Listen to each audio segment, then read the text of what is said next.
Hey Nick, great game tonight, and Thank you. congrats on the win.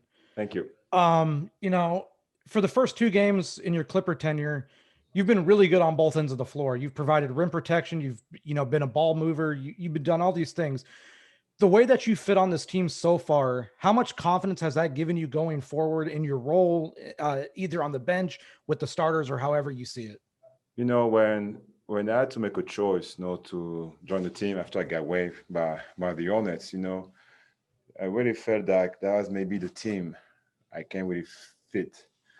Because I watched them play last year. We all know what happened last year. I told myself and my wife and friends and the way I talk with Ty Lue and Kawhi, all those guys, and Norris Frank, that might be the best fit for me, especially for that team. Not especially for me, but for that team, because they don't have a guy who just wants just want to make the other guys better. I don't really care about what I'm doing actually. I just want to be sure like the other guys are in a good position to be successful. I've been that way my whole career. You know, that's just the way I see the game and I play the game for myself. So, and when you got like three guys who can really score 20, 25 points a night, maybe more with Kawhi, PG, and Lou, it's easy for me now to play that role because I don't really have to put pressure on myself about scoring. Sometimes I get to shoot more. Sometimes I pass too many shots. I got Serge, I got Luke Kennard, I got all those guys next to me who can really score the ball. So all I have to do is really make sure like things are rolling. The ball is moving, keep talking to the guys, and on defense, same way. Thank you. Next up, Charlie Widows. Hey, Nick. Hi.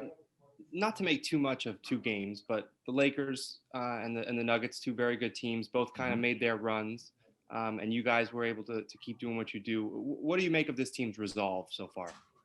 Like as you said, just the first two games of the season, so it's still pretty early to make any conclusion on both sides, on the both team, or if we win or lose the game. But still very encouraging. We all know what happened last year, and we got big lead, and sometimes we have to keep playing the right way. And I think so far we learned that. Especially like tonight, they made a run, and we lost Kawhi, so we could maybe like okay lost our composure and lost our game, but we took a good timeout. We had some good plays. We kept moving the ball. We didn't stop to play just one on one.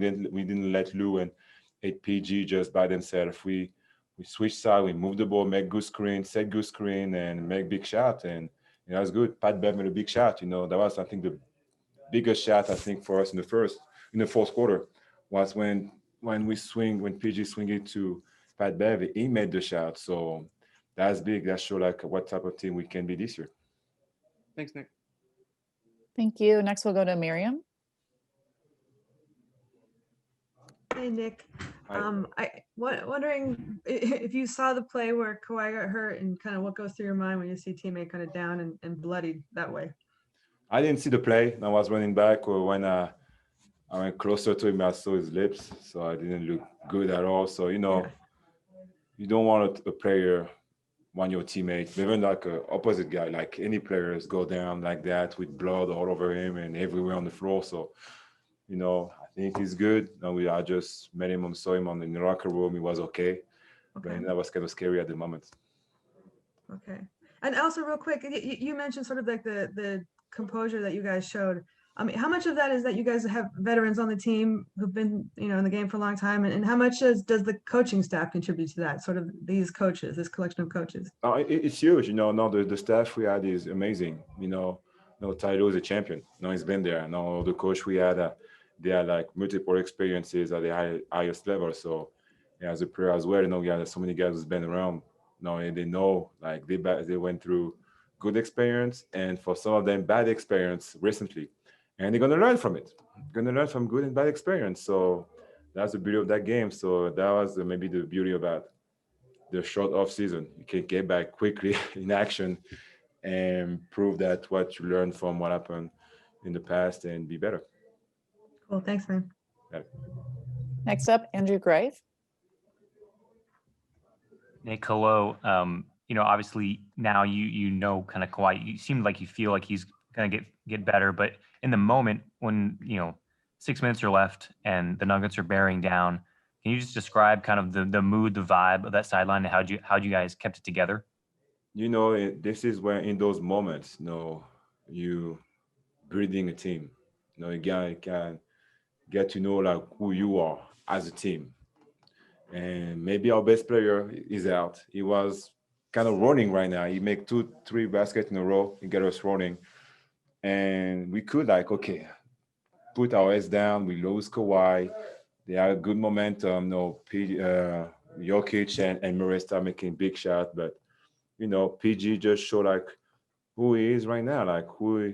His season so far after 2 games. I know he's short, but it's a short season so far. But he's a great player. No, he make big plays for us. He make big plays, and we can rely on him sometimes to do that because this is a big time player. So and as a team, we just mixed up. We didn't panic. We didn't do crazy stuff. We didn't rush. We did it a little bit sometimes. That's why guys still correct that because we made bad turnovers. It took quick shot, but overall that was better, and we could do better as well, and we will.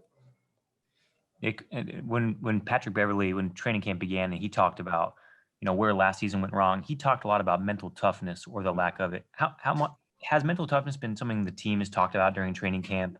Of I course, think that's been a big topic. of course, it was, and I think that was one of the best training camp I've ever been through. Guys, now we never stop talking to each other. During practice, film, video, in the locker room, on the bus, every time. We try to correct each other. If someone did something wrong, we're gonna tell him, and it's nothing personal. One time before the Lakers game, I didn't do good thing in practice, and Pat Bev went straight at me, and I need that, and we need that to be better as a team because nothing personal. We just have the same goal. We just want to win at the end, and we know at the West, especially in this same city, it's gonna be tough because that's the NBA, that's the Western Conference, but we need that to be there for each other in a good and bad moment. Thank you, Nick. Really appreciate it. Yeah. Thanks, Nick. That's it for tonight. Yeah. Thank you, guys. Have a good night. Merry Christmas.